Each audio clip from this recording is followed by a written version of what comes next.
नमस्कार दोस्तों, आप देख रहे हैं नमो भारत न्यूज़।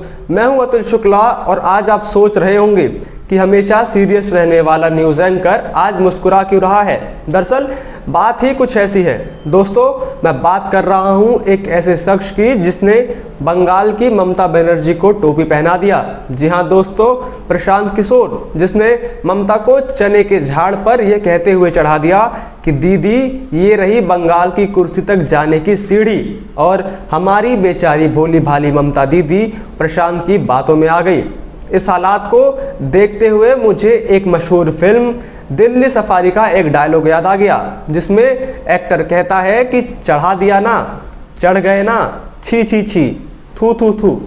दरअसल प्रशांत किशोर का राजनीतिक करियर सेट करने में भी प्रधानमंत्री मोदी का बहुत बड़ा हाथ है। दरअसल किशोर को लेकर मीडिया में हाइप भी तब बनी थी क्योंकि उन्होंने प्रधानमंत्री नरेंद्र मोदी के लिए 2014 लोकसभा चुनाव में काम किया था, जिसके बाद उन्होंने मीडिया के कुछ हिस्सों को अपने साथ लेकर अपनी ब्रांडिंग शुरू की थी। और आज यह जो भी है मोदी जी की वजह से ही है, और उसी नाम की वजह से आज भी इनके घर की दाल रोटी चल रही है। खुद को राजनीति का तुर्रम खा समझने वाले प्रशांत किशोर कभी किसी के सगे नहीं हुए। प्रशांत किशोर थाली के वो बैगन हैं कि मैं भूखा सो जाऊंगा और इस बैगन को खाना सही नहीं समझूंगा। आपको बता दूं कि प्रशांत किशोर के पैरों में पहिए लगे हुए हैं, इसलिए वो एक जगह टिक नहीं पाते। हालांकि प्रशांत किशोर एक स्वार्थहीन इंसान है और वो सबका भला सोचते हैं, इसलिए प्रशांत ने अपने राजनीतिक करियर में लगभग सभी पार्टियों के लिए कार्य किया और सबका बेड़ा गर्क किया।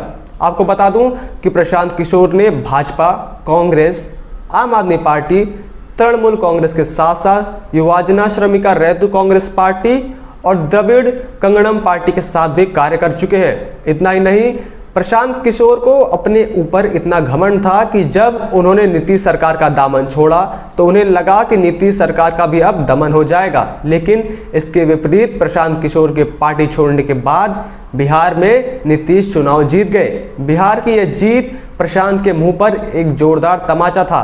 खैर, इस बार के बंगाल चुनाव के लिए ममता ने प्रशांत किशोर को बाहुबली समझकर अपना सेनापति चुना था, लेकिन प्रशांत किशोर तो कटप्पा निकले। जिसके कंधे पर बंदूक रखकर ममता बंगाल का चुनाव जीतना चाह रही थी, उसी ने ममता की नाव में छेद कर दिया। दरअसल आपको बता दूं कि अभी बीते दिनों प्रशांत किशोर का एक ऑडियो लीक हुआ था, जिसमें वो कहते हुए नजर आ रहे थे कि बंगाल में मोदी की लहर है और लोग मोदी को वोट दे रहे हैं। किशोर ने चुनाव परिणाम के पहले ही ममता की हार का बिगुल बजा दिया।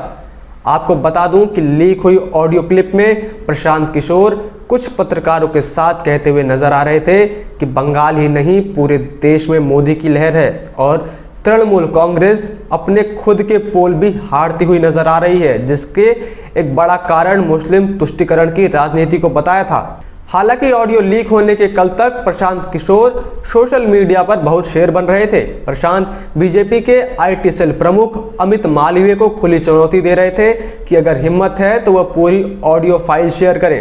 हालांकि दिन ढलने के बाद प्रशांत किशोर का यह शेर भी किसी गुफा में जा छिपा। आज जारी एक बयान में प्रशांत किशोर ने अपना पल्ला झाड़ लिया। कहा जाता है कि डूबते को तिनके का सहारा और झूठे को राजदीप सरदेसाई का। जी हां, वही राजदीप सरदेसाई जिन्होंने सुशांत मामले में रिया चक्रवर्ती का पेड इंटरव्यू लेकर उनकी छवि को साफ करने की नाकाम कोशिश की थी, जो कि इस इंटरव्यू के बाद और खराब हो गई थी। दरअसल क्लब हाउस प्रकरण से पिटी भद्द को बचाने के लिए प्रशांत किशोर ने डैमेज कंट्रोल की कोशिश की। इसमें उनका साथ दिया लिबरल गिरोह के जाने माने पत्रकार राजदीप सरदेसाई ने, जो फेक न्यूज़ फैलाने में माहिर हैं। राजदीप के साथ बातचीत में प्रशांत किशोर ने उल्टा ममता बनर्जी और तृणमूल कांग्रेस को ही जिम्मेदार ठहरा दिया। उन्होंने कहा, अगर 2 मई को होने वाली मतगणना में उनकी हार होती है तो उसकी जिम्मेदार वो खुद होंगी। हमेशा की तरह अपना दल बदलने वाले प्रशांत किशोर ने, जो कि ममता को सपने दिखा रहे थे कि आपको मैं ऐसी भयानक जीत दिलाऊंगा कि हर जगह आपके ही चर्चे होंगे, वो अब अपना बयान पलटते हुए नजर आ रहे हैं। प्रशांत किशोर ने अब कहा है कि राजनीतिक दल अपनी आंतरिक मजबूती, नेतृत्व और अपने द्वारा किए और न किए गए कार्यों के कारण हारती तथा जीतती है। उन्होंने खुद के बारे में बात करते हुए कहा कि उनके जैसे लोग सिर्फ हार या जीत के अंतर पर फर्क डालने के लिए होते हैं। जिसके बाद राजदीप सरदेसाई ने किशोर से सवाल पूछते हुए कहा कि क्या वो किसी हारती हुई लड़ाई को जीत में बदल सकते हैं, जिस पर प्रशांत किशोर ने इसका जवाब दिया कि एकदम नहीं। किशोर ने आगे कहा कि चुनावी रणनीतिकारों से कोई जादूगर की तरह कार्य करने की उपेक्षा नहीं करता है, लेकिन प्रशांत किशोर स्पष्ट रूप से कह रहे हैं कि पार्टियां खुद के कामों से हारती जीतती हैं, न कि किसी रणनीतिकार की वजह से।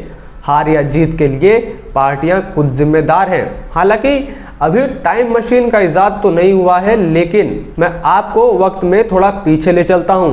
कुछ महीने पहले प्रशांत किशोर ने एक बयान दिया था जिसमें उन्होंने कहा था कि अगर पश्चिम बंगाल में भाजपा दोहरे अंकों के आंकड़ों को पार कर जाती है तो बतौर चुनौती रणनीतिकार अपने काम को छोड़ देंगे, और अब खुद की ऑडियो लीक में बंगाल में भाजपा की जीत को स्वीकार कर लिया है।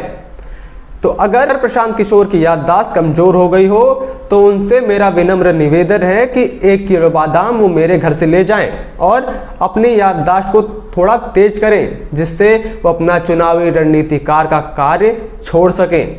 अब पश्चिम बंगाल में ममता बनर्जी की तरह उनकी पार्टी तृणमूल कांग्रेस को भी प्रशांत किशोर ने व्हीलचेयर पर बिठा दिया है। तृणमूल कांग्रेस को व्हीलचेयर पर बिठाकर प्रशांत खुद पंजाब के कैप्टन अमरिंदर सिंह की गोद में बैठने जा रहे हैं। आपको बता दूं कि पंजाब में कैप्टन अमरिंदर सिंह की चुनावी प्रचार अभियान की रणनीति की जिम्मेदारी प्रशांत किशोर को दी गई है। पश्चिम बंगाल में ममता को हरवाने के बाद अब प्रशांत किशोर कैप्टन अमरिंदर सिंह की नाव डुबाने के लिए कमर कस रहे हैं। उत्तर प्रदेश विधानसभा चुनाव में कांग्रेस बुरी तरीके से फेल हुई थी, तब प्रशांत किशोर पार्टी के साथ ही थे। अब देखना होगा कि अपनी पुरानी भूल और प्रशांत किशोर की हरकतों को देखते हुए कांग्रेस कोई सबक लेती है या नहीं, या ममता की तरह वो भी पंजाब में हार का स्वाद चखना चाहती है। इसके ऊपर आपकी क्या राय है, कमेंट सेक्शन में ज़रूर बताएं। इसके साथ इस वीडियो को लाइक कर दीजिए और अपने दोस्तों के साथ इस वीडियो को शेयर करें। इतना ही नहीं, अगर आप देश दुनिया की तमाम बड़ी खबरों से रूबरू होना चाहते हैं तो आप बने रहें नमो भारत न्यूज़ के साथ। जय हिंद, जय भारत। वीडियो को लाइक, सब्सक्राइब और शेयर करना ना भूलें। अपने विचारों को कमेंट बॉक्स में लिखकर हम तक जरूर पहुंचाइए।